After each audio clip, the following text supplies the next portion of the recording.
Hi, everybody. Welcome to our publisher panel with two people from Red Hen Press, Tobi Harper and Monica Fernandez. And I am just so thrilled to have both of them here. Tobi, because she's just a fantastic publisher and wonderful editor, and I really admire what she does. And Monica, all of those things, yes, but also she's a former Mount Sac student. And we're just, we're thrilled to see her come back and see her so successful. So they're gonna talk about I think Red Hen Press and the publishing industry in general, and what it means to make a living in the writing world. So Tobi and Monica. Hi. Hello? All right, Tobi, do you want to start or me? I think on our little sheet it says me. Yeah, I think yeah. Okay. So I'm Monica Fernandez. As John said, I am the media manager at Red Hen, which means I kind of cover publicity and like the social media and stuff like that. At Red Hen, I also take care of events, obviously, which are virtual now, and foreign rights and film rights, actually. So subsidiary rights, I try and sell some of our titles. Yeah, and I'll let Tobi tell you a little bit about herself and her position. And then I think the show, what we have scheduled right now, we're going to tell you guys a little bit about how we got into publishing and how we got ourselves into Red Hen. And then we're going to go kind of step by step through the publishing process and explore the various kind of careers that you can kind of weasel your way into at each stage of the publishing process, because there's a lot of different things that you never would have kind of thought about. So Tobi, take it away. All righty. Like Monica said, I am Tobi Harper. I am the Deputy Director of Red Hen Press, also the Marketing Director, sort of just both of them. And that basically means that I focus on marketing, but I also am responsible for overseeing the other departments, because pretty much if everything sort of serves marketing in a weird way, or at least I should say media and marketing, because that's where the sort of what's behind the curtain and what's in front of the curtain comes together to actually not just sell books, but to like spread books, right? Get them to libraries and all that. So I have been at the press now for over 5 years, 5.5 years, and I should say I've been at the press over 5 years full time. Part time, I worked there on and off for like 10 or 15 years, and that might look a little crazy if you're looking at my face, because I don't look quite old enough for that, or maybe I do, I don't know, lighting's not great. But in any case, I had a bit of a strange in to the publishing industry, and that is that I was lucky enough, or I think if you'd call it that, I was lucky enough to be raised by teachers and nonprofit administrators. And two of those nonprofit administrators turned out to be Kate and Mark, who founded Red Hen Press. So that's to say that I was just like many other kids whose parents are working with big companies or any kind of company, and you work with them when you're a kid or when you're in high school, right? I was like an office assistant and just kind of worked my way through high school like any kid does. If their parents have anything that they would be doing like that. And then I just went off to college. Basically, the plan was just to go off to college, more or less to move away and not come back, not in a mean way. Just I was moving on to San Francisco, and I figured I would settle there. And then, as life does, it felt like gravity kept pulling me back to the publishing company without any like conscious thought over it. And I ended up getting a degree in English with my bachelor's, with my master's, and then doing a graduate literature association like conference and a journal and all that jazz. And then ended up at the press after applying personally to every single board member and every single donor we had in the entire company to verify and confirm that everyone was okay with me coming on, that everyone knew my work, knew what I'd been doing, and was comfortable with me coming on full time at the press, which is a way more complicated than most people. I would say most people get to apply, do an internship, work their way up in a normal way. But as a child of the founders, it actually turned out that my road to working at the press was far, far more complicated and far harder to confirm and get into it. So that actually goes into my next bit, I think, a little bit, which was my personal history. So Monica, now if there's anything that you wanted to fill in, you can go ahead. About my personal history, or do you have anything else? Mm, no, not until we get to personal history. So Okay. I don't want to save all that stuff. All right. Yeah, I would say that's yeah, it's more or less. I guess the other thing to say is that because this is also a good way to get into careers in general, and something that once you're in, you sort of keep learning and keep connecting with people.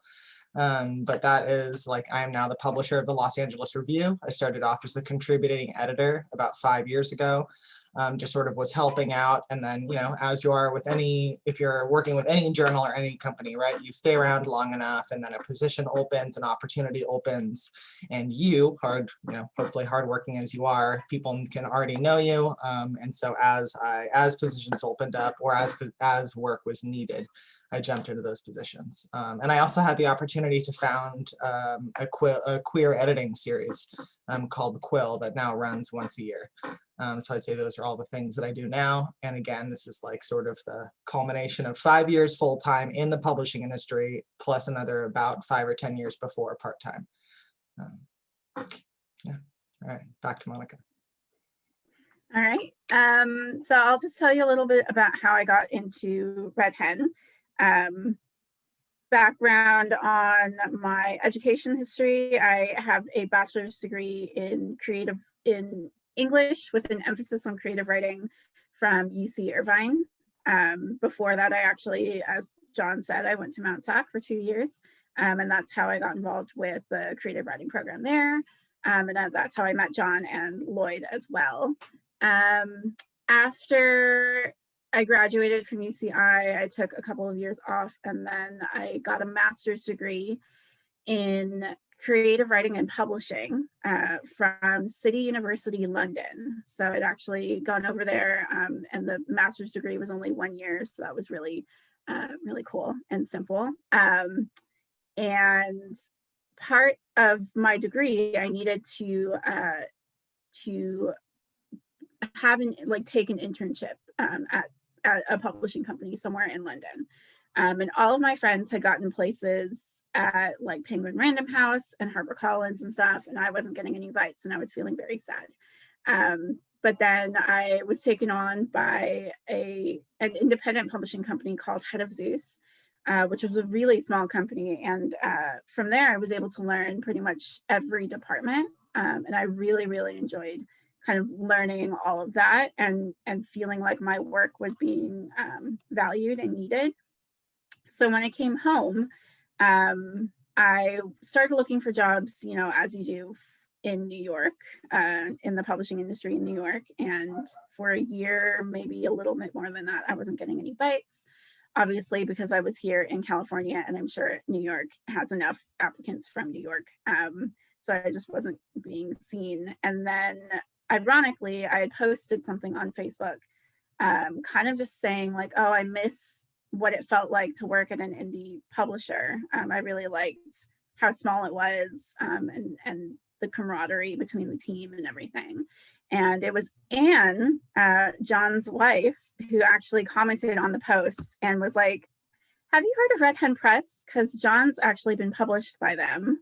And they're based in Pasadena, and they're super great, really great to work with. And so I was like, I have never heard of them. That's super cool. And I put it in my back pocket for a little bit, because my goal was to kind of get out of LA. I didn't really want to be here for much longer, because I felt like New York was kind of the closest thing to London in the United States. And so I was like, a week later, one of my friends forwarded me an internship application for Red Hen Press. And it was a friend that was completely not associated with Anne or John or Mount SAC at all. It was a completely separate thing. She forwarded it to me, and she was like, hey, have you seen this? I think you would be really good for it. And so from there, like 2 separate entities in my life kind of were like directing me to Red Hen. So I applied for the internship, and I got it in September of 2017. And so I started off, actually everybody at Red Hen Press has started off as an intern. And so I was an intern for about 6 months before a position opened up. And I was lucky enough to be considered for it.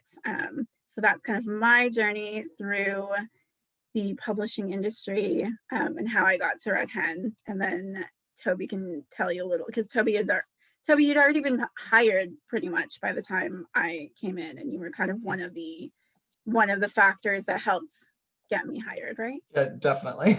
Well, thank you for that. Yeah, yeah, absolutely.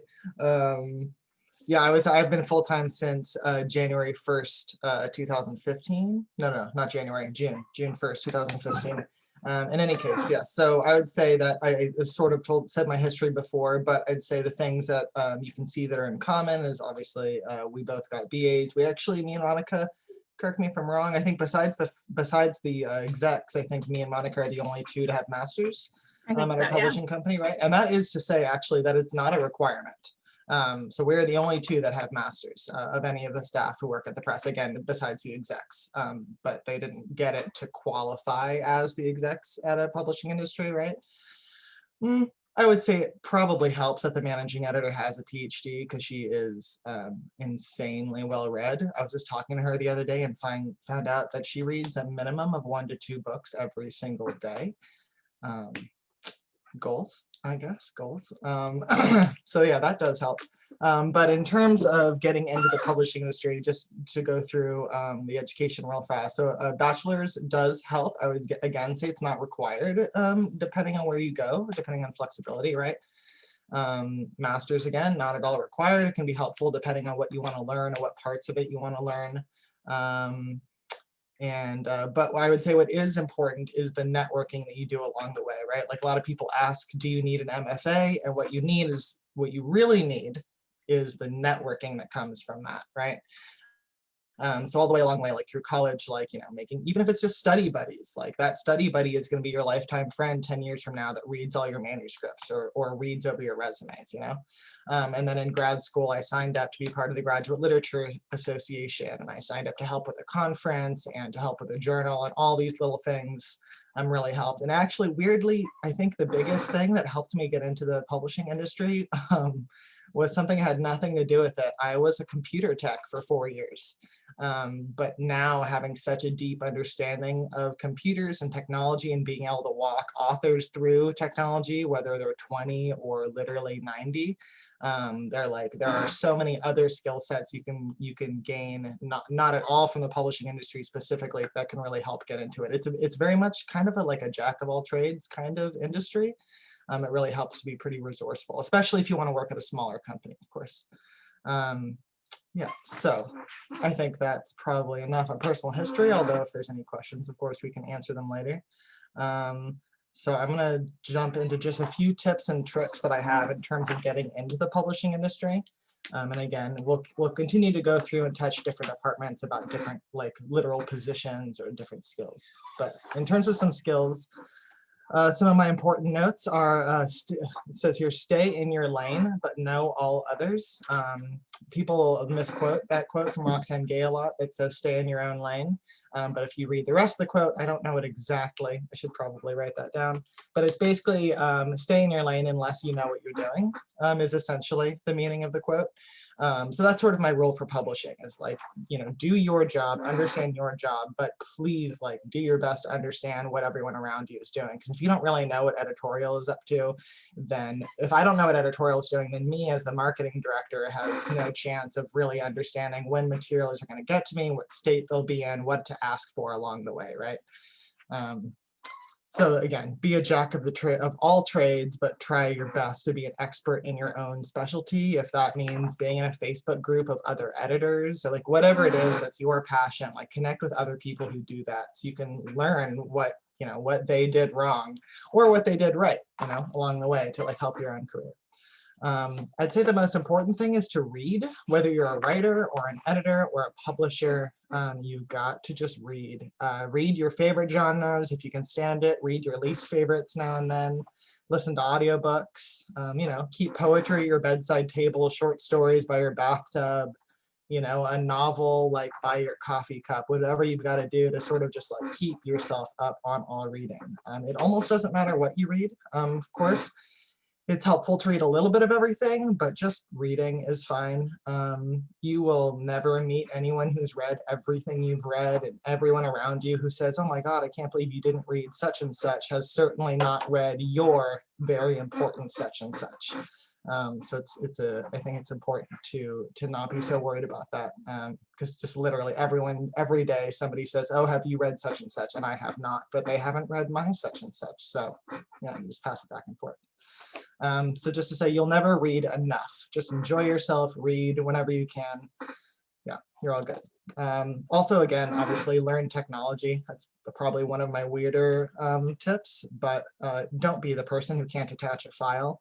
You want to be the capable person at a publishing company who can like not just do those things, but help other to do those things, right? Like Google Drive, like whatever those things are, if it's InDesign, if it's track changes, you know. I once had a grad school advisor who didn't know how to do track changes and gave me all of his notes in all caps. And it was just, it was alarming. It was alarming to have your edits read to you in small screens. Also, of course, go to literary events and meet your community. Like right now, they're all virtual, which is almost better, because you don't have to drive and go to all these different spots, right? Especially Mount Sac, right? That's, I think it can be a lot easier. There's so many places you can just zoom into now and check out. So like, check those things out. Like there are definitely, there are friends I have because we went to the same literary series 2 years in a row. Like that's literally the only reason this guy and me are friends. And now we're like, I'm publishing some of his work because I didn't know at the time he was a translator, right? So just anything like that you can do. Like if there's a publishing company you really love, if there's an author you really love, like just go to their events and meet. There'll be somebody there. You'll get to talk to the author or an editor or maybe even an intern who will tell you that there are other internships available, right? This one's a little bit sad for some people and a little sad for me, but you have to learn how to social media, whether it's Facebook or Instagram or Twitter or whatever else promotes the work that you want to do. Make sure that you do that. And then of course, promote others the way you would like to. So I actually don't love social media. I've been a little quiet this year for obvious 2020 reasons.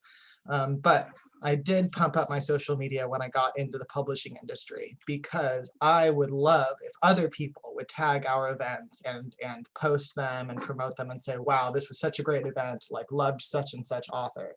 I really would love people to do that for us. And so I started doing it for other people. And anytime I went to another event, anytime I went to a conference at a college, I would make sure to post about it, and not just to post about it to show that I posted it, but to post about it in enough time ahead of time to really help them get some extra people, right?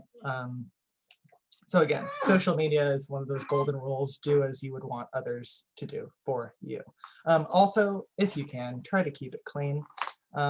Or rather have your own rules that you stick to, and maybe have a buddy that helps you stick to those rules. When I started college, me and a group of friends all decided to help each other monitor our Facebooks to make sure that nobody posted any pictures or comments or tags that were really inappropriate.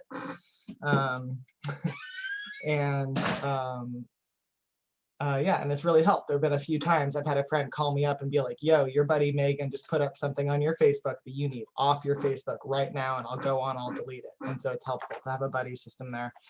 Obviously, be a critical thinker. Common sense is a silly thing to ask for, but it's super important, because it could be, again, small company. There's so many things moving around, so many things you haven't seen before. And sometimes we literally just have to sit down and just try to figure it out. Public speaking is good, not a must, not a requirement. You know, a lot of editors are more introverted than that, but I'd say public speaking is super important. And if it matters to you, I recommend trying out something. Either if you want to go big time, you could check out something like Dale Carnegie. It's a really good public speaking. It's inexpensive and maybe it's slightly complicated, but an incredible public speaking course. And if you want to go more local and also very affordable, the Toastmasters Club. There are Toastmasters clubs all over this country. I joined a queer one that was in Studio City. So there's not just ones that are really local to you, but there are also Toastmasters that might fit any specific identity. Like when I first started public speaking, I had a really hard time mostly because I was also kind of worried about like how people were seeing me as a queer person or a queer body, or what are they thinking or whatever. And so it helped me to start off in a queer Toastmasters club. So I knew everyone else there had the same deal that I did, and we all learned together how to speak in front of other people. And again, that one's, there's definitely one that's local to you. They generally charge like per session. So it can also be a really good way to just check out a couple sessions and not like, you know, sign on to like a whole thing.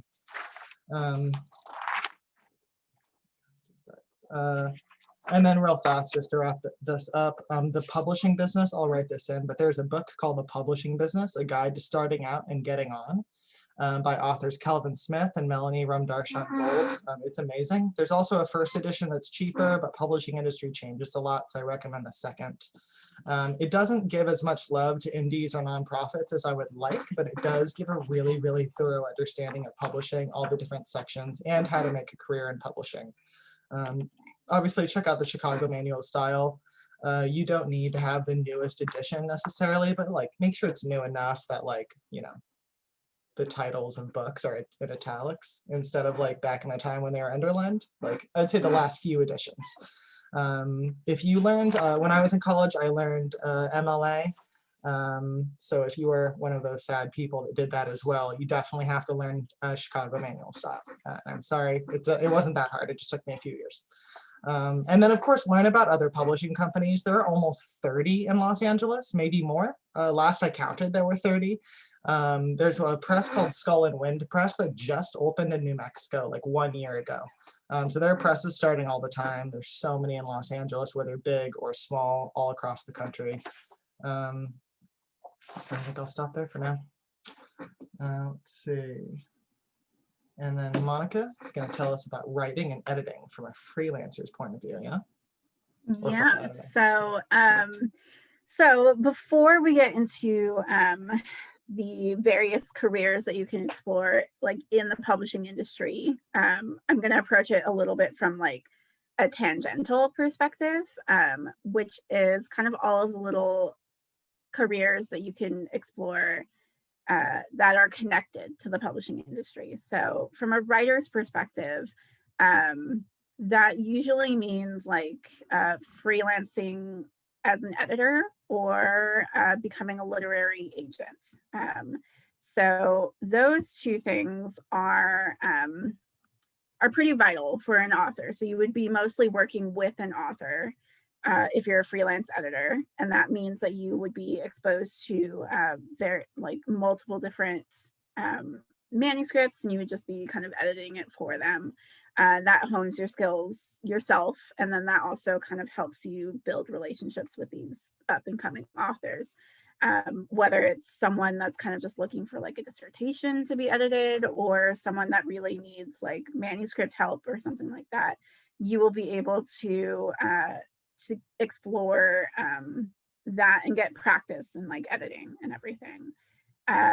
Literary agents are kind of the connectors between authors and publishers. So if that's something that you would want to explore, which is something that I kind of pursued before I started getting into Red Hen, that's something that like publishers will usually connect with agents, and agents pitch publishers books that they've acquired from authors. And so a literary agent represents an author in their manuscript, and they usually have like a whole network and connection to a bunch of different publishers across the US and sometimes even the globe.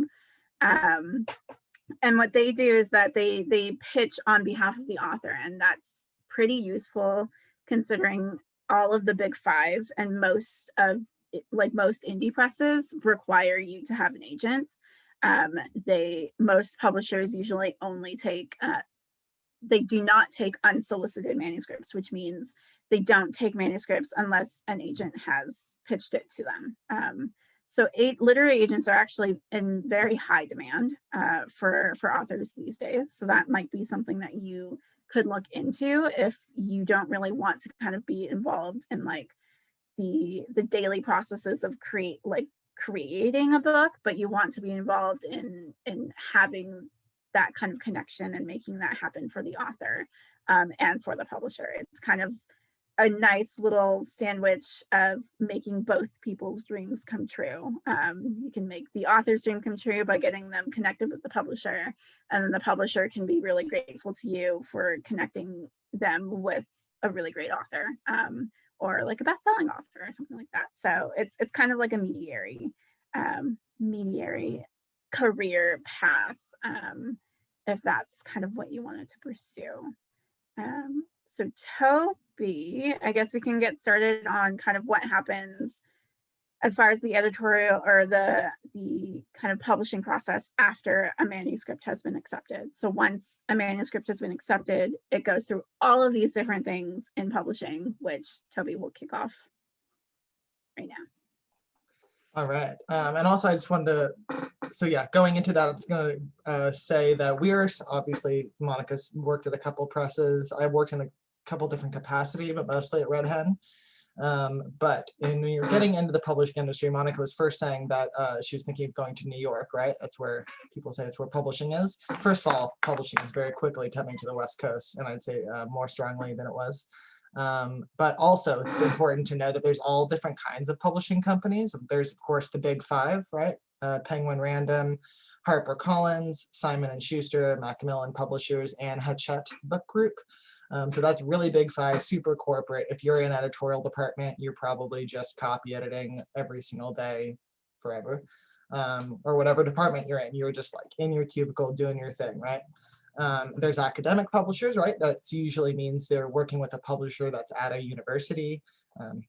More or less self-explanatory. The only thing it's not is that it's generally funded through the university in a way that protects the company a little bit more so than like an independent might be worried about funding from year to year. Doesn't mean that academic budgets don't get cut, obviously.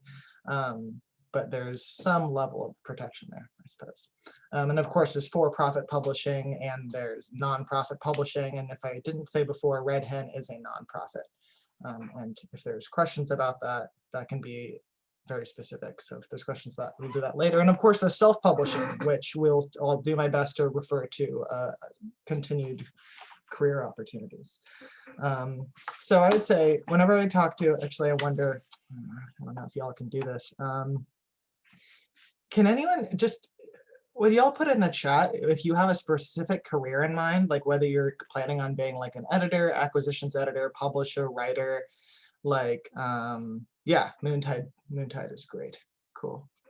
Oh, nice. No kidding, Kelsey. Nicely done.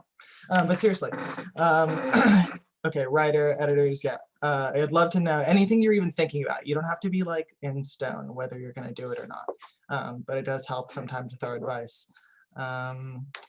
Because I would say for the most part, when I say, what do you want to do when you get into publishing? Oh, cool, you've got a nice mix. Oh, thank goodness. Okay, good. Then I don't have to say what I normally say, which is that everybody wants to be an acquisitions editor, and I'm not getting a lot of that, so cool.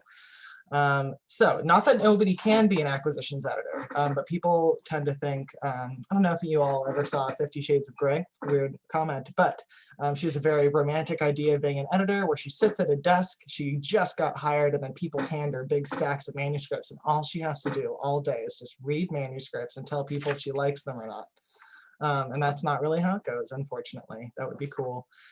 But it's not quite. Being the acquisitions editor is actually you have to have a fair amount of experience to do that. You have to be, reading a book a day or a book a week, or have been in the publishing industry for long enough, or the marketing, or in some way deep in the publishing industry in a way that gives you the experience and the knowledge of the whole literary community, or the whole, release your own literary community. So if like you were working at a press that only worked out of Southern California, like yes, of course you want to know the national scene, but you could know more about Southern California specifically, and therefore be a better acquisitions editor for that region. But in any case, it takes a lot of work. So anyone who tells me they want to be an acquisitions editor, or really just an editor in general, I always recommend having a backup. I mean, it's just like being a writer, right? Anyone who wants to be a writer, I hope that you have sort of a backup, or maybe a side job, or what we sometimes call the paying the bills job.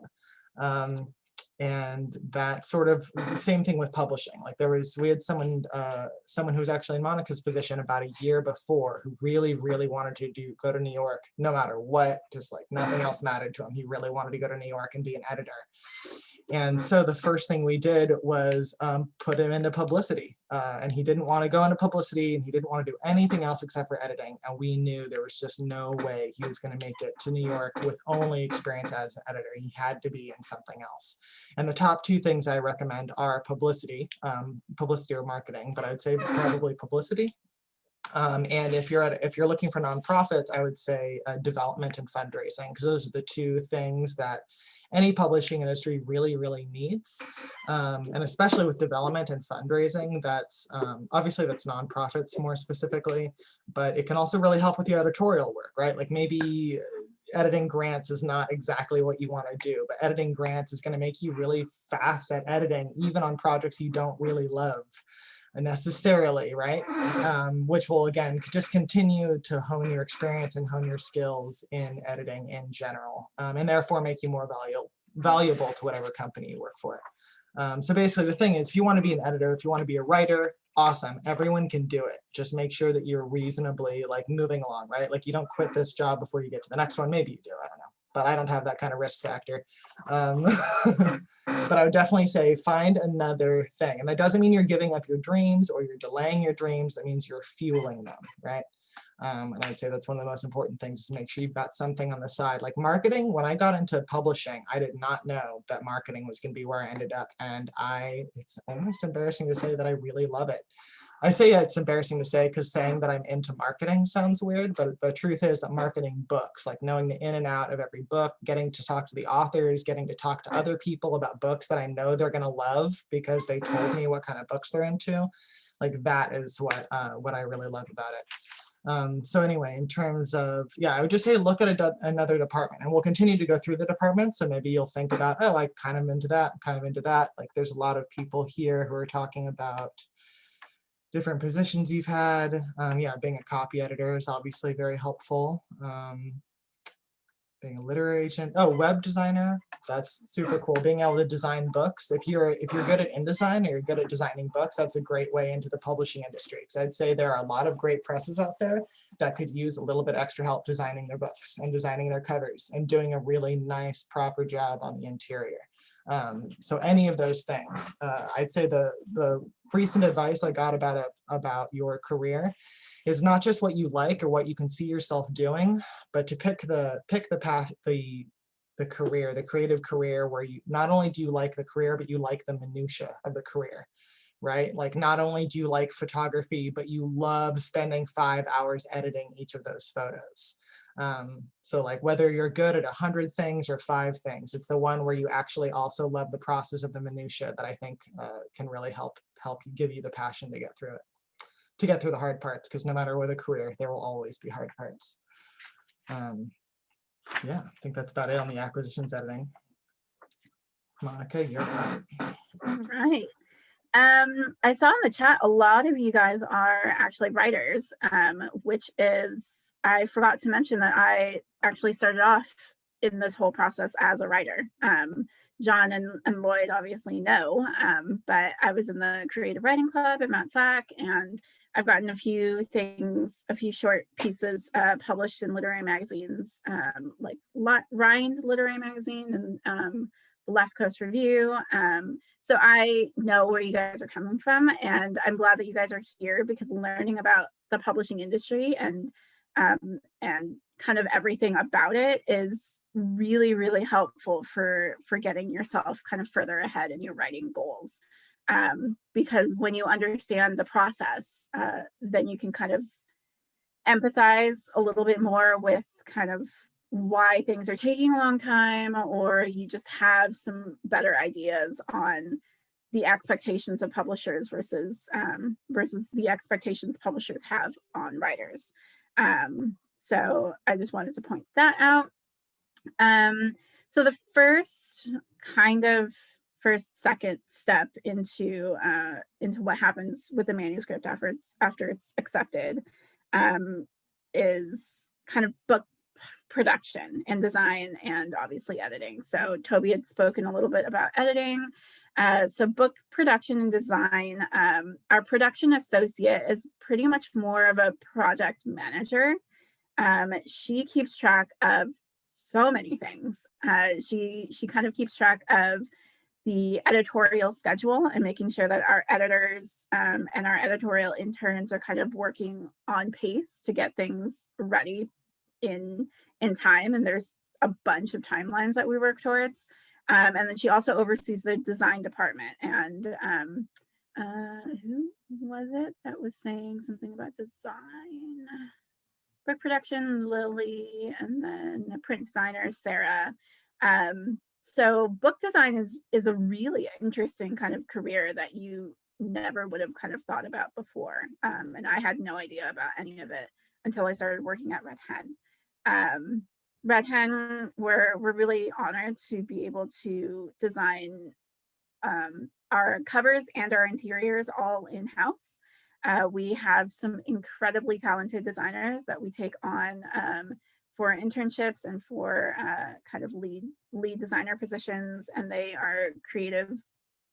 They are so creative and they're just incredible. So if anybody is interested in learning more about design as far as not only graphic and like photographic design for covers, but also typography and like margins and the line spacing and the letter spacing, which is actually called kerning, which I didn't know about until now.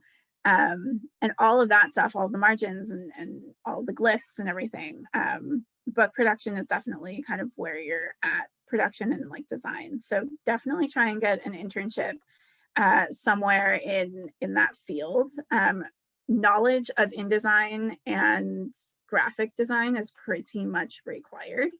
At least for our design department, we always kind of ask design applicants like, what's the difference between RGB and like CMYK as far as like color spaces go, and from there that's kind of like a baseline on how much they know about like what's required for actually designing a book cover and what's required for just like designing like a really cool graphic. And honestly, like we use our designers for both like our books and for kind of social media graphics as well. So if you are kind of not as in tune to InDesign or in any of that stuff, then your design skills could be used for publicity and social media stuff. So so there is all of that. And then I'm gonna jump into publicity, and then I'll take it back to Tobi, who can talk about marketing, which is actually different than publicity. People are, and I didn't know this actually until I started working at Red Hen, the differences between marketing and publicity. And marketing, as Tobi had described it to me, is kind of like the background of publishing. Marketing focuses on the actual markets. That means getting the books to bookstores, to libraries, to universities, to the authors themselves, and to our sales reps and our distributors. So Tobi works a lot with that side, and I, in publicity / media, works primarily on the kind of front-facing end of Red Hen, which is the social media and pitching for kind of reviews in review places and like features and op-eds in places like the New York Times, the LA Times, the Rumpus, stuff like that. So in publicity, the various kind of different avenues that you can go in is obviously there is a publicist. We ask our authors to kind of look into hiring publicists because a publicist will be able to dedicate far more of their time to actually kind of promoting the book and securing all of these review places and what's it called? And all of the op-ed pieces that I am trying to do. But as a publishing company that publishes 25 books a year, and Tobi and I usually work on roughly 30 to 45 books at a time. There's only so much that I can do as far as like at least at Red Hen. So a publicist is kind of like really more honed into, they have all the connections as far as like going to the book editor at the New York Times and like actually like having a conversation with them and being like, hey, I have this really cool book. And I think that you should kind of write a piece on it. So a publicist is really about that. And then obviously they also hold the hands of the author, especially for debut authors who aren't as knowledgeable on what is required to kind of get publicity for the book. A publicist is kind of like the go-to person for answering those kinds of questions. And then I've already spoken about literary agents. And then I also, as I mentioned earlier, I work on foreign rights. So foreign rights, like foreign rights people, managers, I don't even know what my position is for the foreign rights person. But I'm the one that's kind of like pitching our books in English to be translated to another language. For example, we just sold Glorious Boy by Amy Liu to a French publisher in France.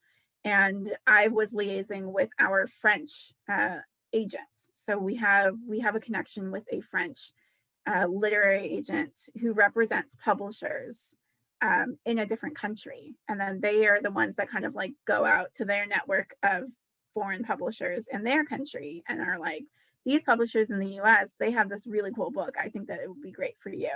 And so those foreign rights agents kind of connect me with those publishers, and it's a lot of connections and stuff like that. So if you wanted to kind of build up a network of publishers and connect publishers with other publishers, that's what a foreign rights agent would do for the most part. And then obviously, like my last third of my job is social media. And social media is pretty much the end all and be all right now of kind of getting the word out there and being present and being known in kind of like the interwebs and elsewhere. And that's probably how you guys kind of found out about Culturama, which is super cool. So social media is obviously a very popular kind of area that so many people are kind of applying for, especially some younger folks who are looking to get into publishing, trying to be like social media specialists and everything like that. And those are definitely needed. Social media campaigns are super, super effective if they go viral for the right reasons. And yeah, and I feel like that it's its own kind of career path that you can pursue whether or not you are involved in the publishing industry. But I feel like if you want to be more effective in social media, at least for a publishing company, you should have kind of more knowledge about what's being published and be really kind of intuitive on the book publishing world and on your audience. And so that's kind of something that we are exploring here at Red Hen, actually, is that our base audience is usually kind of a little bit on the older edge. Our main kind of core audience is kind of our parents' generation, which is roughly like between 40 and like 60. And so John, and so Tobi and I, and actually the team, we are all like, Tobi's just turned 31, and then everybody is younger than 31. So everybody else on staff, obviously we are from a different generation, and we would love to get more fans from our generation. And so there was an idea to start a TikTok and kind of see what that can do, because most publishers haven't really explored TikToks yet. And that's where like the younger audience is. And so if we can kind of get in there and be, yeah, Lily, and be kind of like current and in there, that would be great. I like to, before I pass it off, I like to kind of I'm trying to emulate the SparkNotes Twitter. And I don't know if you guys have seen the SparkNotes Twitter, but SparkNotes on Twitter are so incredibly funny because they kind of capitalize on any of the memes that are happening currently, and then they insert somehow so cleverly like literary references. So I'm not sure if you guys have seen like that one meme that was going on a while back about how everything is cake. Like those illusion cakes where like if you cut into it, like it actually is cake, but it looks like a telephone or whatever. And SparkNotes kind of like hopped on that and did something about like, I think they quoted Shakespeare and like made a cake reference or something like that. But they are so funny, and that's kind of like literary / social media kind of connection that I personally love. So yeah, so you kind of for when you're doing social media, you kind of take a page from what other people are doing, and then you try and also kind of get ahead on what is happening in the world before anybody else. So hence our almost experimental TikTok. So we'll see how that goes. We haven't really done anything with it yet, but we're gonna play around with it and see if that works out. But yeah, so that's kind of the overview of publicity and what I do. I will kick it over to Tobi, who will talk about marketing, which is super interesting and kind of technical, and very different than what you would think. So go ahead. Yeah, marketing is weirdly, I'd say, marketing is both very technical and a lot of spreadsheets and a lot of metadata. In case it's hard, God, I haven't done one of these virtually before. It's hard to look at your faces and like see if you recognize the word metadata. But in any case, metadata is the term for basically all the data that's on the internet. Like when I want someone to know about a specific book, right? I'm going to put the book up into a program that we use called CoreSource. It's actually used by probably, oh my God, I wonder what percentage of the publishers in this country. I think a lot of them.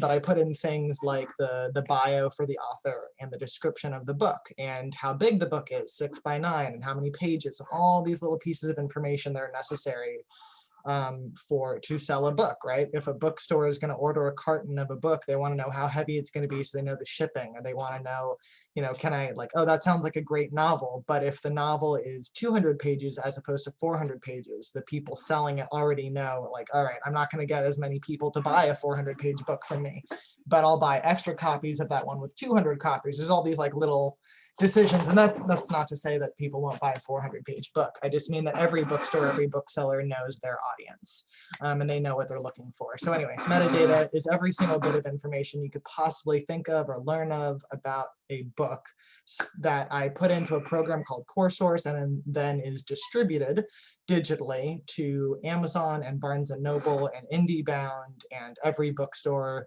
basically everywhere across the entire internet.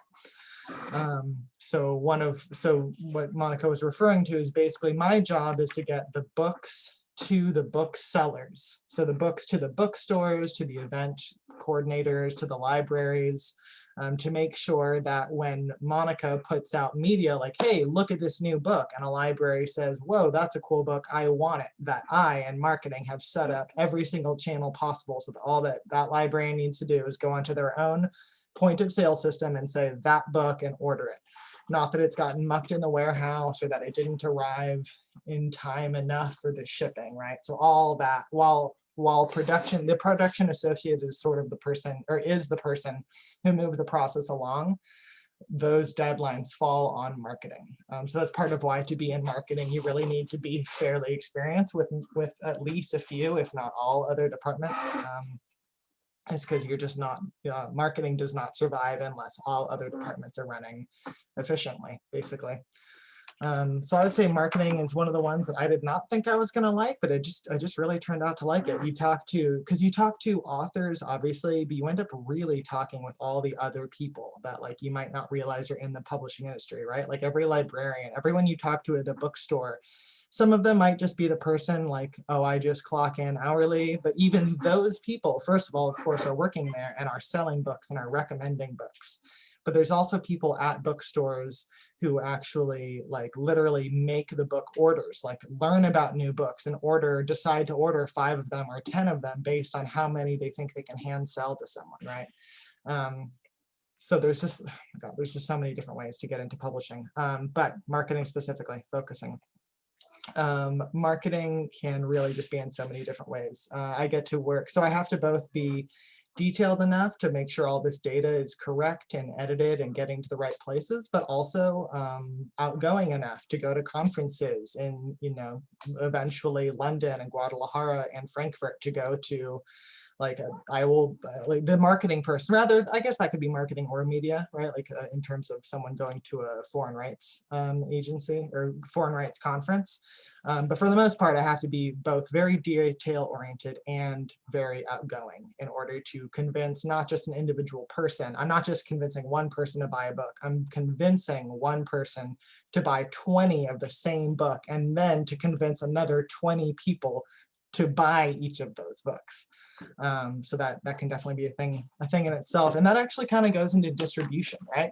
So we're doing all this marketing, we're doing all this media, but they don't go anywhere unless the book has somewhere to, you know, unless there's a channel. Like I've got some galleys behind me, but basically if we print 1,000 copies of a book, you have to have a distributor in order to move those books. And I'd say that's a fairly massive part of our industry that it's really hard to know about unless you're in it. So the people that we work with, we work with 50 sales reps all across the country. We have sales managers. We have like all these people we work with at our distributor, which is our specific distributor is Ingram Publisher Services, that works in the greater Ingram Content Group, which at this point probably owns, I hesitate, maybe 50–60% of the, it feels like probably 50% of the distribution in this country. And they have hundreds, if not thousands of jobs. And pretty much all these people's jobs is to read these books, understand where the market is. And then again, like I'm working with different markets, but they're working like, they don't work with any authors. They only work with markets.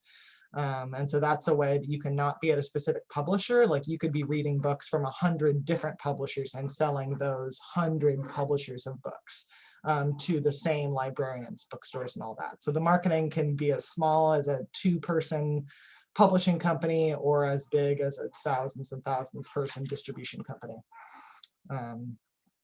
Yeah, and then of course there's also the reviewers, right? Like somebody was saying they worked at Poets and Writers. Actually, they don't do reviews, do they, Monica? I don't think so. But Publishers Weekly, right? New York Times, LA Times even, but especially places like Booklist, Library Journal. These are all industry magazines that, and the people who work there, these reviewers' jobs are to read books. You know, if all you want to do is read books and write about them, you can do that. Like these people just read books nonstop all the time, and then they just review them and they put them on their website, or maybe they don't like them and they don't review them. But there's just a ton of basically industry magazines or just regular newspapers. It doesn't have to be industry specific, right? It could just be New York Times, LA Times, any other kind of newspaper that has a book review section. So that pretty much goes through all of that. I had a note somewhere about some extra positions, but I don't have that, so I'll get back to that. Let's see. Actually, this is just about the time we wanted to pause for questions anyway. So good timing. Cool. So now that was a lot of information and a lot of different directions. And just as a disclaimer, I have given publishing lectures that went on for 3 hours nonstop. So the amount of information that we can give you is considerable. So now is a good time for any questions you might have in the chat or out loud. We'll just answer them. Cool.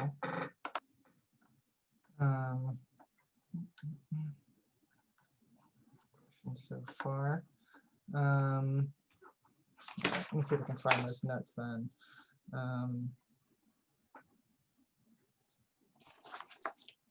I have a question if nobody else has got anything right now. Yeah, please.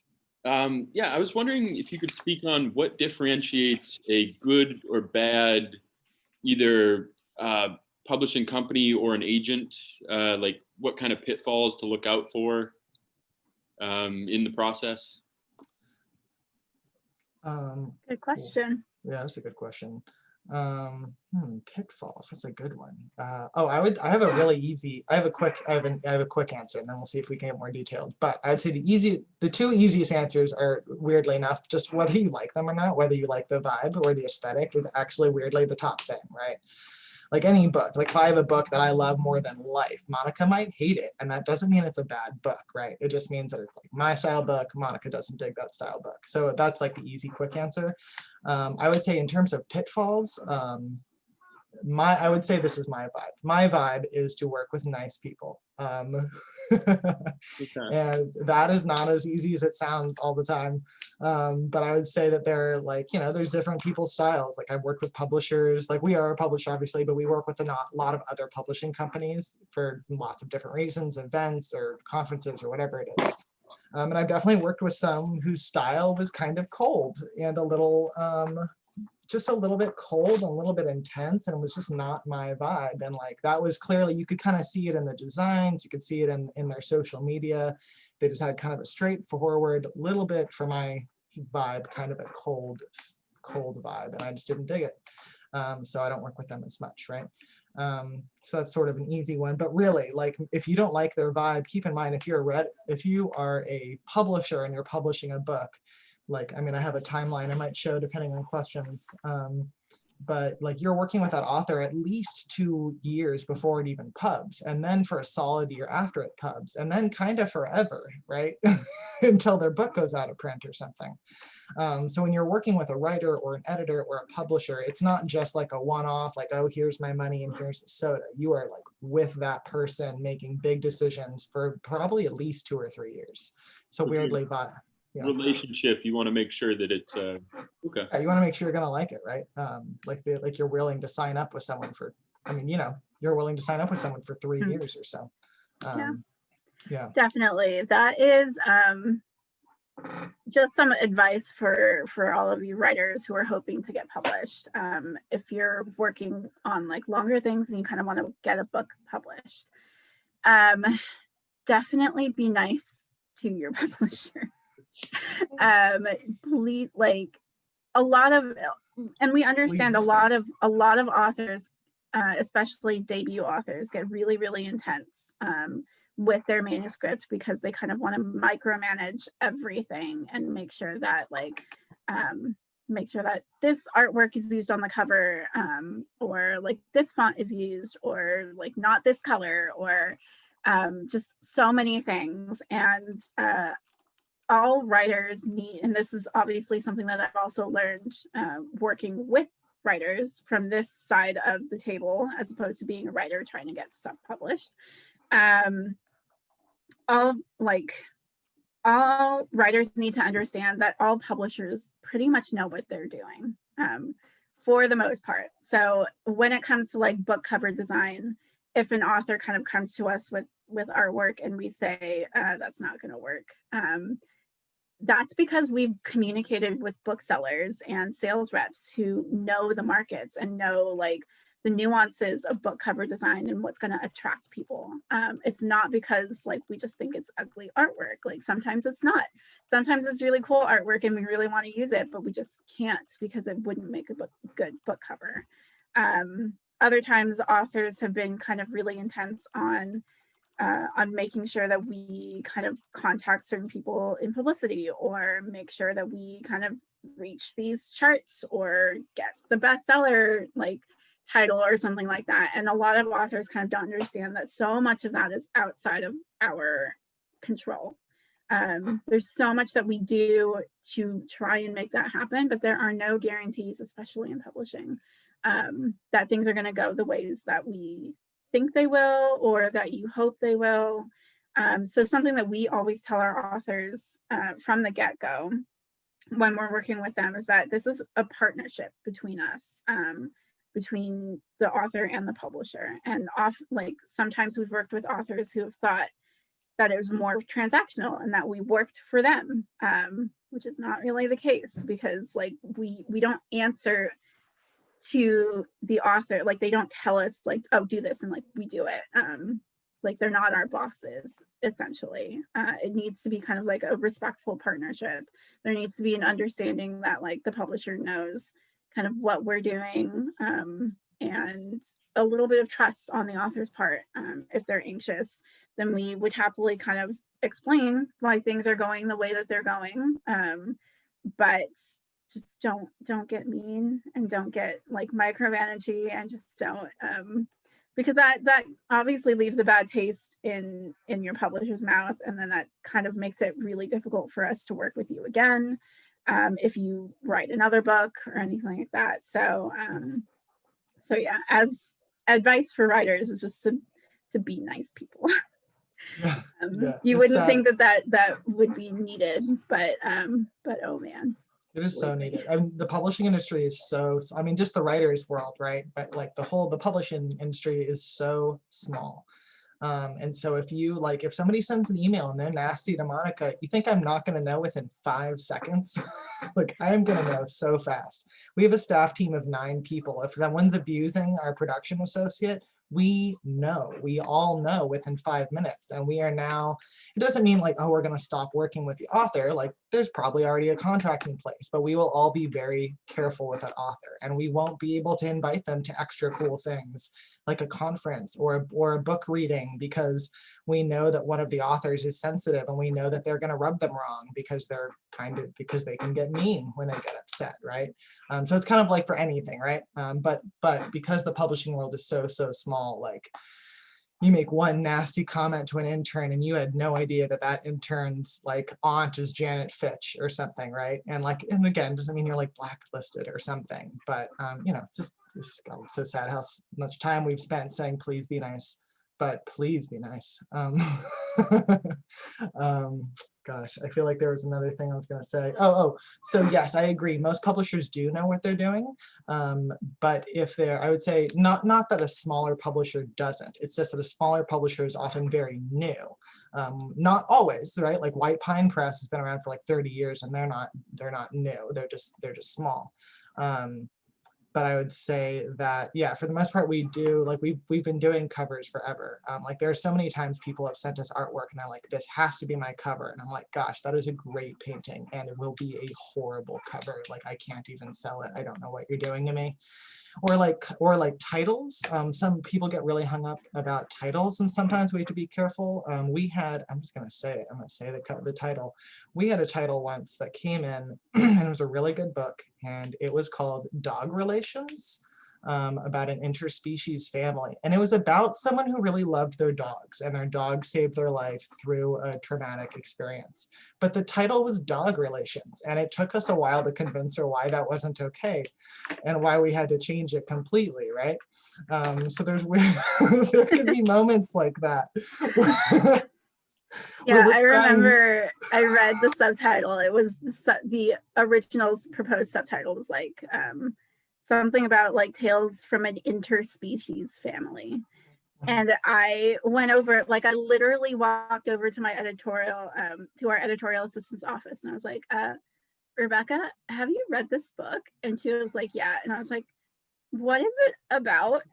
And then she was like, it's not like that. And I was like, well, we really need to change that title. Yeah, totally. Yeah, we did. I would say actually there is one really intense pitfall I do want to say, because this is true for so many different industries, especially acting, weirdly. If you're a writer and a publishing company is asking you for money up front, that doesn't mean that they're not a legitimate publishing industry. That means that they are actually, I just realized I don't know a better term for this. The only term I know is vanity press. There might be a less judgmental term. I'm actually not sure. But in any case, what that means is basically it's like a pay-to-play press, which is not completely illegitimate. It doesn't mean it's not a real way to publish. But if you're looking for, quote, traditional publishing, where you get published and you're eligible for reviews and you're eligible for all those things, a pay-to-play press is likely or very possibly a self-publishing sort of portal press, which again, there's nothing wrong with that, but it is important to know that a lot of self-publishing, a lot of books that are, quote, self-published are not eligible for a lot of different awards and for a lot of different kinds of reviews. So just in general, if anyone ever asks you for money up front, that is just a red flag. Like if you want to be an actor with some studio and they say, oh, well, in order to join us, you need to pay $500, like red flag, full stop, and find out, talk to 5 different people who all tell you it's okay or something. I saw a question a little bit ago about let's see, what is a good way to connect with non-local presses? That's a good question. Toby, do you? I mean, well, besides just emailing people. Yeah, well, easier now than before, right? With all these virtual events. Like being, I would say like, so we're holding a bunch of virtual events. Me and Monica are like the media marketing team in terms of doing all of our virtual events for this year. And I would say that the people, like there are certain people who have come on consistently and been like, oh my God, love this event. Good job, Susan. And we remember, like I remember absolutely when someone comes on, I'll be like, hey, that person's been following our events for a while. So that's sort of a weird way, but really it can be that easy, just like popping onto the same series for a while and commenting your support or sharing their posts. Right? Like put up a post that just like hashtag, Copper Canyon, like love this book. You guys are the best. Like there's even just little things like that. Just, if you support a press, show it in a way where they can see it. Obviously, if you're buying their book, you might think, oh, they must know I bought 100 of their books, but you bought them from Romans, right? Or wherever you bought them from. And the book, obviously the publisher cannot go deep into the sales records enough to see individual customers at that level. So I'd say that's a pretty good way. Also, if you're going to stuff like going to conferences, regional conferences, or stuff like AWP, however that's going nowadays, just again, like go up, talk to them, say like what you're into, what you're looking for. Maybe don't give them a manuscript right then. And also just in general, like if you're going to submit to presses, I would say just to take an extra minute to really respect how they're asking for those submissions, whether it's online exclusively or by mail exclusively. If you're looking to be a writer at a publishing company, and I mean, if they have really complicated instructions, I guess that's on them, but usually it's pretty simple. And so if you don't respect those just fairly simple instructions for submitting, it's not like, oh no, you didn't follow the rules. It's more like, oh man, like, am I going to do this for 3 years with someone who can't who can't just like submit a PDF or whatever it is, right? But in any case, I think we probably did we answer the question? I think so. No. Connecting with other ones. Yeah, I'll think if there's other ways to do that. But yeah, also basic stuff, Facebook, social media, or just emailing and saying, hey, for instance, like the Los Angeles Review. We run the Los Angeles Review. And we have book readers. We have like book reviewers all the time. So if someone contacted us and said, hey, I've been following the Los Angeles Review, I'd love to know how to get involved, I would say, actually, like we're cool with reviewers. If you have any books you've really liked, of course, non-Red Hen books, because that's a little much.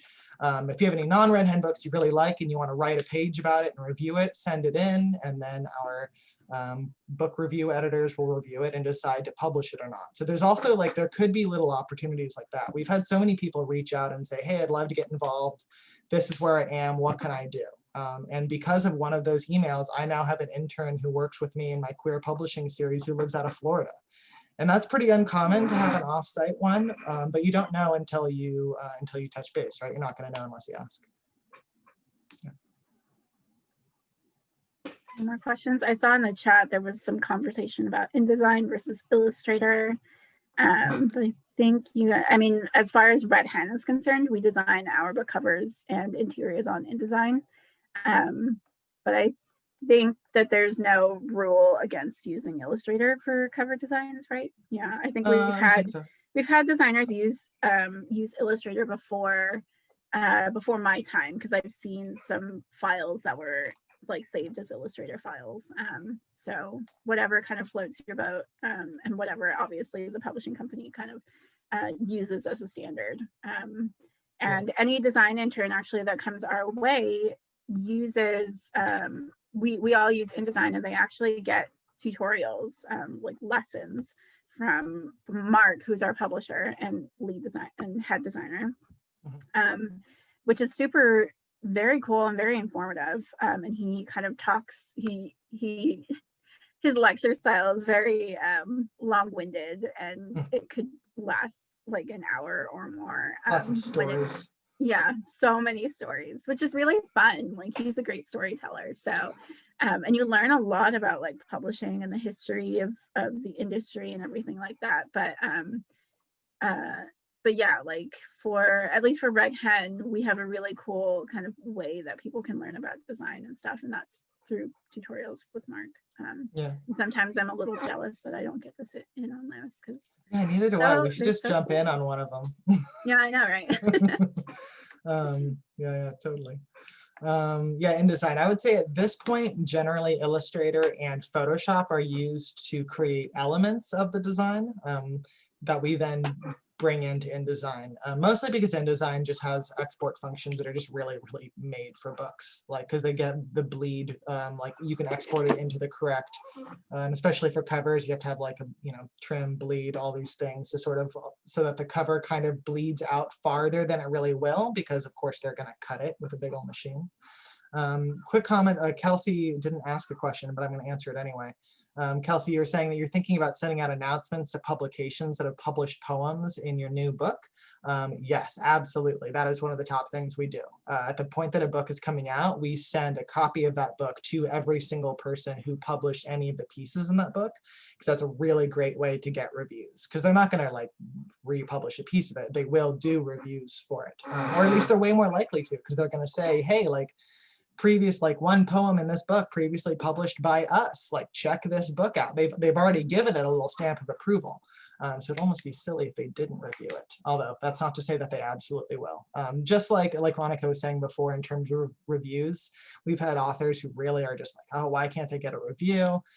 And sometimes it's timing, and sometimes it's because that reviewer who picked up your book just happened to not like your book. But unfortunately, in publishing, there's a lot of rejection all along the way, right? You want an agent, you get rejected 100 times. You want to get published, you get rejected 100 times. So I'd say for everything, if you want a review, we get rejected 100 times, but it's the 1 out of 100 or the 1 out of 25. And the better you get, the better your ratio gets, I guess, for acceptance, maybe. And, remember, whenever people get worried about rejection, I try to remind them that Harry Potter was rejected 12 times, right? 12 different editors at different publishing companies all said, no way, that book's got nothing. So it's good to remember to keep on submitting. Even it doesn't mean you have Harry Potter or anything, but you might. Who knows? 11 people are kicking themselves super hard for rejecting Harry Potter. Yeah, Let's see. definitely. To add on to that, Kelsey, when you're sending out those books for like to the publications that have previously published you, I'm sure that you were already planning on doing it, but we always encourage our authors to include handwritten notes or personal notes to those places, just kind of as a little reminder, like, hey, you published this poem, thank you so much. Here's a complimentary copy. And actually at AWP, I do that in person. So I make like a list. Usually at AWP when it's happening in person, I make a list of the exhibitors, and then I cross-reference with all of the kind of acknowledgements pages in each book, and then I make a list of like who published what and where, and then I walk over to their booth or table, and then I kind of give them the book, and I'm like, hey, you published our author like a while ago, and I just wanted to give this to you as a thank you, and hopefully you can give it like a shout out or something like that. And they're usually super thrilled to get it. They're always so excited, and it's a really fun part of my time at AWP is kind of just like passing out books to people. So yeah, definitely.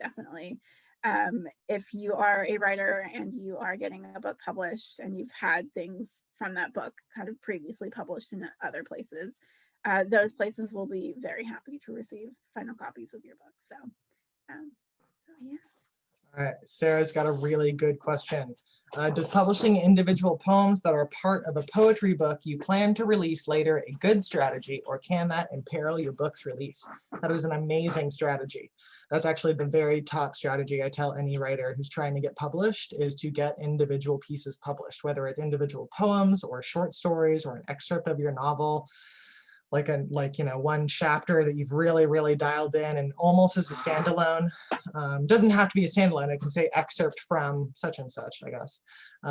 But I would say it's really important. I'd say we've had a couple books recently. Bright Stain, when we published it, all but two poems in the entire collection had been previously published in journals. I think another one, I think After After Ruben, Ruben. yeah, after Mhm. Ruben, every single piece he had been working on this collection for 10 years, and every single piece he managed to get published. And it seems a little crazy, like, right? Like, oh, it's already been published, but no one's gonna, I mean, okay. Is anybody here gonna crawl through 50, 100 different journals to find each of those poems? I won't. I'm very glad to have them all together. And so it does, and it's like an album, right? Like you can listen to a song on Spotify or on the radio, but if you still buy CDs, like some people maybe do, it still matters to have the whole album all together, right? Not just whatever, searching for different radio versions. Nikhil, did you have a question? Yeah, you had a question, yeah? Yeah. You'll have to unmute that. Here, maybe I can help you. There you go. Oh, gotcha, cool. Ah, Yes, I'm curious. I'm signing my question. Yeah, I understood. So the publishers that are denying your publications,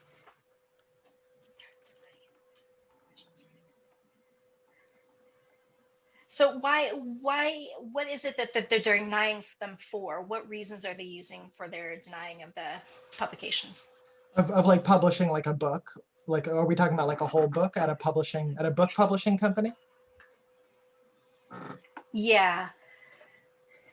Yeah, gotcha. So if you submit it, like you were saying, Harry Potter was, turned down 12 times. Right. I'm sort of curious the reasons that they have for turning down the books. Yeah, totally. Probably a lot. When I say a lot of reasons, not a lot of personal reasons, but probably a few reasons. The top reason is that there are only so many books that any publisher can publish every year.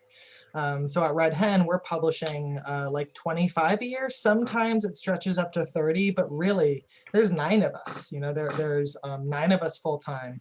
And we can only publish so many books every year. So again, for Red Hen, 25 or 30.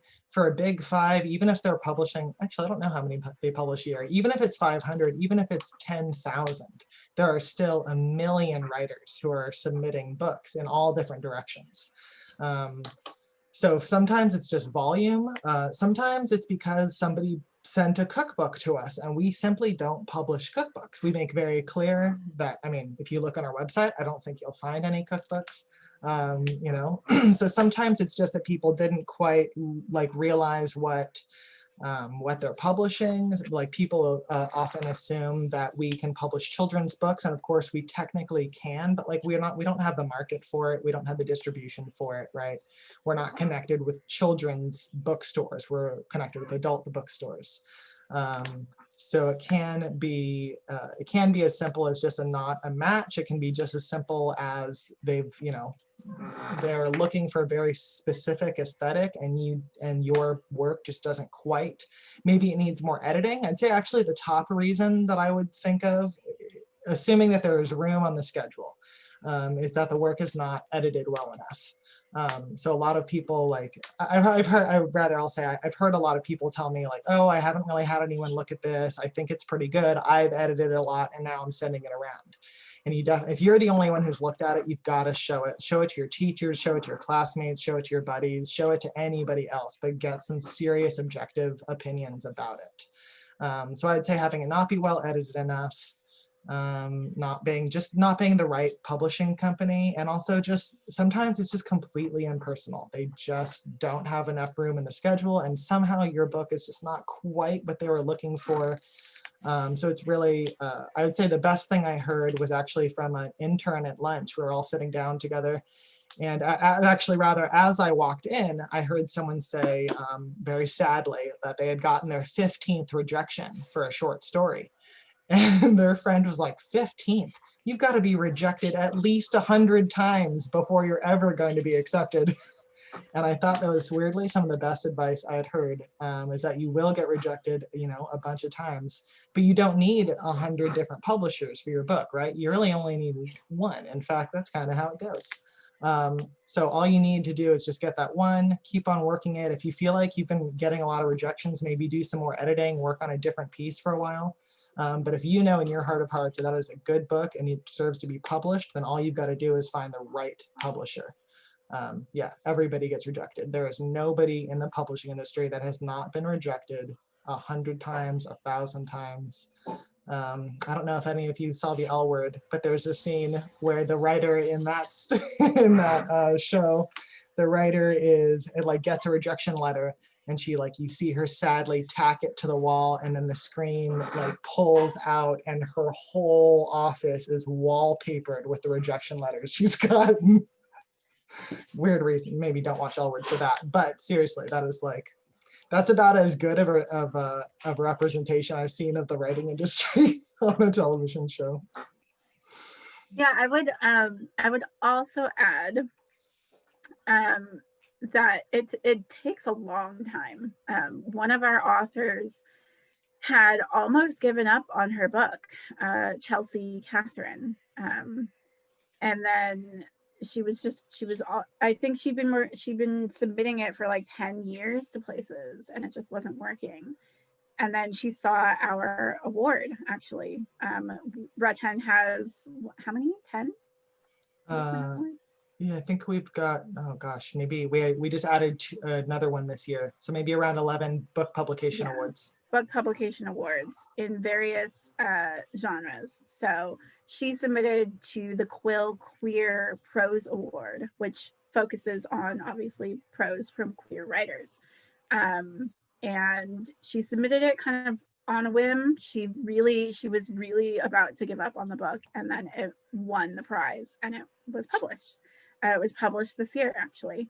So you really never know. And I would obviously, honestly, very much recommend submitting to publication awards.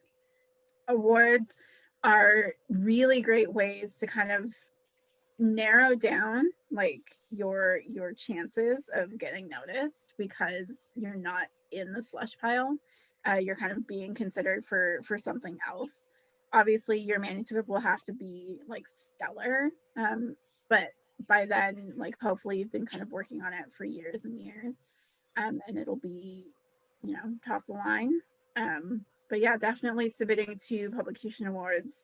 That's how we find so many incredible writers. And we've actually found a lot of debut authors through our awards as well, who've turned out to be incredible authors and have gone on to be published by Big Five publishers. So you honestly just never know. So yeah. Actually, that just reminded me of a couple other reasons of why it might be getting held back from publication. Is first of all, having a social media presence. It doesn't mean it has to be super robust, but just like Googling your name and saying like, oh, there's their website or there's their Facebook or social media, like gives you a sense, gives the publishing company a sense that there's already something moving, like something to build on. It doesn't mean we can't build from scratch, but it's helpful to know that there's already some traction there. I would say also finding your niche. Actually, that's what reminded me of what Monica said. So Chelsea Catherine is one of the Quill authors, and another author that we published through one is actually the first one, Martha K. Davis. Right? Yeah, Martha K. Davis. So she actually had tried to get her book published for 20 years. She'd been sitting on that and editing it and re-editing it. And by the time we saw the book, it was so perfectly edited, it didn't have one error in the whole thing, because she'd been working on it for so long. But she finally found the Quill Publishing Award, weirdly, the first year that we even held it. And that's also to say that in terms of the publisher match, so when I actually found out while I was on a panel with her that she had spent 20 years trying to get that book published.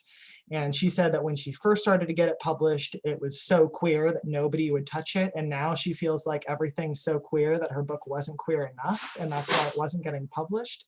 But I don't know what that means, but we loved it and we published it. So I'd say sometimes it really is like finding a bit more of a niche publisher. And that can be in terms of publication. So we were talking about how to get published. That is super important. So seeing social media, seeing that you have some previous action in terms of publications, like you've got different poems or short stories or essays or anything published, having a little list of like previous publications include. And if you don't have that yet, and you know you've got the absolute next bestseller, then like Monica said, submit to awards, because that's the best thing about book awards is they don't know who you are. They are anonymous. They don't know how famous you are. They don't know how famous you're not. They don't know any of that. They don't know what you look like. They don't know your name. All they can see is the quality of your work, and they will pick based on the quality of your work. So you could, and that's, I think, part of why I feel like most of our award winners are debuts with incredible books. Like Animal Wife was a debut. Was Animal Wife a debut? Yeah, I think so. She's had other pieces published, but I think this is her first full-length book.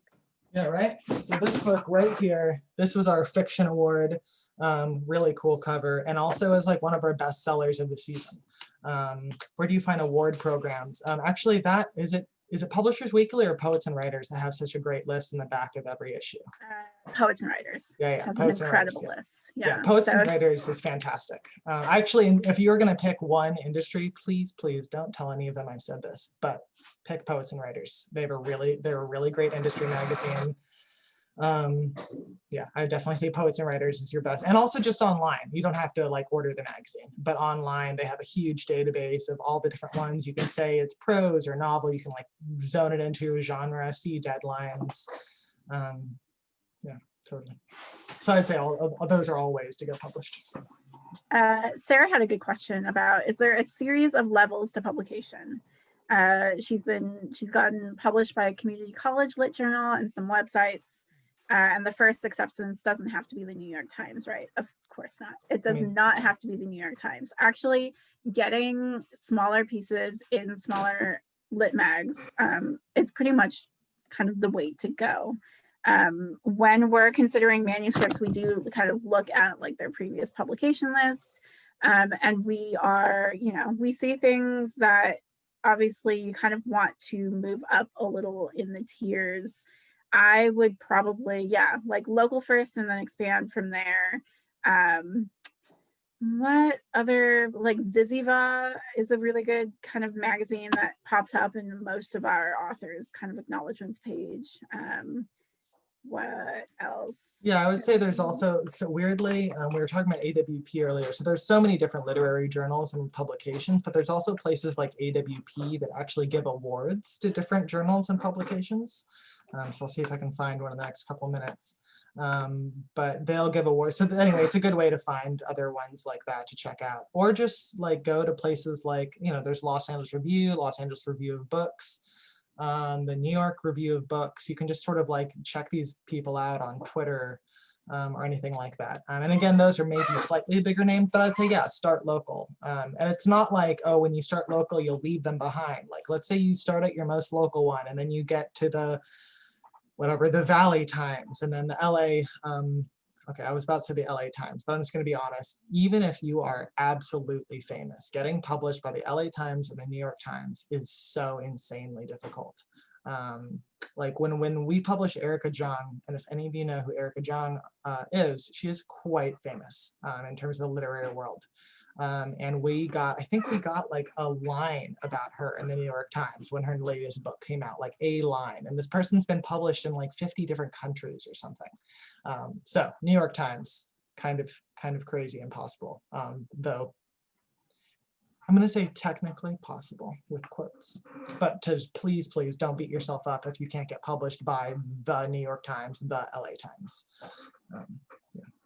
So I see that we're at 6:30, which is incredible, but we do have a couple of questions that we haven't gotten to yet. John, how much longer do you think we can go on? Feel free to stay as long as you like. I'm happy to keep going. All right. So I did want to address, let's see, so Tiara first, just kind of like a comment about being inspired by this, which I'm very glad that you were. Definitely, it takes some dusting off of your ideas, and it's a lot of pressure when you're submitting things. I haven't submitted in so long, but there's a voice in my head telling me like I need to submit my writing somewhere, and I'm like slowly working on some things. So I'm glad that this is kind of like pushing you to think about it. And then, as John said, his office hours. And John, do you still do like those hours where like all you do is submit your writing? Yeah, absolutely. And we've got a high success rate. The hardest part of publishing when you're starting out is just knowing which magazines to send your work to. And so Lloyd and I specialize in helping people, like when I was 18, I submitted fantasy novels to the New Yorker, which is quite the mistake. But having somebody say, send your work here, send your work there, it's really helpful. So we're always here to help all of you. Yes, submitting is definitely one of the, it sounds kind of crazy, but it's kind of like the lottery. A lot of people complain about not winning the lottery, but they're not buying lottery tickets, right? If you wanna get accepted for publication, just submit everywhere, in fact, but also to say that submitting is weird, it is weirdly one of the things that is not happening as much. In fact, if y'all have heard of VITA, I don't know exactly what their mission is now that I've said that out loud, but they do a count of who's being published, different demographics that are being published by reviews all around the country. And they were finding that women and non-binary people were not submitting, not just not being accepted as much, but not submitting as much. And there's lots of social reasons we could dive into, or why not, certain people submit or don't. But there are even organizations here, like I just popped one in the chat, womenwhosubmitlit.org.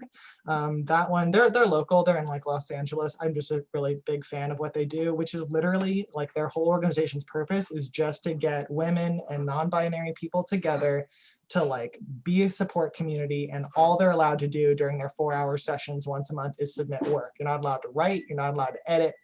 Everyone just like you work on a submission, and as soon as you click submit, everybody cheers for you and there's clapping, and then the next person submits. So that's like, so if you feel like, oh man, like I'm one of those people who can't submit, like that's pretty much everyone. Everyone's afraid to submit their work. So don't worry about it, just do it anyway, Okay, I think we're going to end on this question from Eric. Besides AWP, what are good conventions to visit? Like the LA Times Festival of Books, etc. So obviously it depends on where you're at. If you are in the LA area, definitely LA Times Festival of Books. That's a really fun place to go. If you're looking for kind of more writer-centric conventions for advice on writing or for talks like this, obviously I would recommend Culturama. In the Southland, which is super cool. And then what else? I mean, AWP is the biggest writing conference in North America, and they change their location every year. Yeah. Next year they are going virtual, so if you kind of just take a look at that. Yeah, actually, John popped in. Yeah, John popped in the website a little bit earlier. But if you're not local to the LA area, the biggest kind of organization, like, what's it called? Festivals are like the Texas Book Festival. Arizona has a new one at ASU, right? Yeah, apparently it's actually been around for a while. It's just really small. But yeah, I know, I just found out recently. But it's like called Rising Desert. Oh man, it's something like Rising Desert, Rising Stars, but it's a sweet little conference. Yeah. There's also Lit Fest Pasadena that me and Monica are both on the committee for. That's a fun one. There's a lot of craft work, a lot of craft talks. Yeah, let's see. Miami Book Fair is amazing. Portland Book Fair, Bay Area Book Fair. There are so many book fairs, actually, honestly, depending on where you can go. But honestly, I'm going to say right now, and I think I can say with confidence, more or less forever, I think there will be virtual access to a lot of these things that there wasn't before. Because a lot of people who weren't going to events before are doing them now because they can, because they're virtual. So I think it's pretty likely we're going to keep being able to do that. Yeah, seriously, thank goodness. If I have to drive to Santa Monica for one meeting one more time, just can't anymore. Seriously. All right, if you guys have any more questions, Toby and I are obviously very available on email. My email is media@redhen.org. I will pop that in the chat. And Toby's is marketing@redhen.org. And we are always happy to answer any questions at all about the publishing process, whether or not like it's related to anything that you think like you're not, just know that you're not going to be bothering us or anything like that. We are always happy to kind of do these talks and educate people on this, and educate kind of writers on how to get published and everything like that. Yeah. We're always encouraging people. So And there's also some other publishing. I just remember there's publishing and editing workshops at USC. They have their I forget the whole name of that, but USC has a new one that goes over the summer. There's also scholarships for that one because I think it's a little expensive.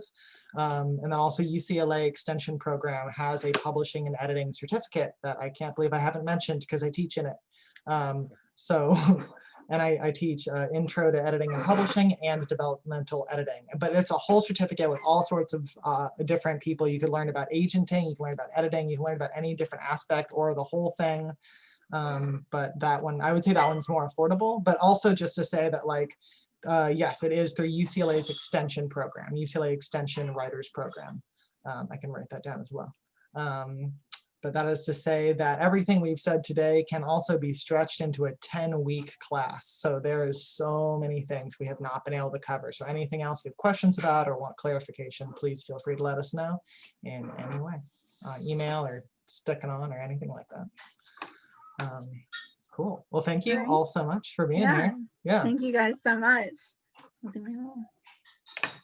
so great. Thank you guys.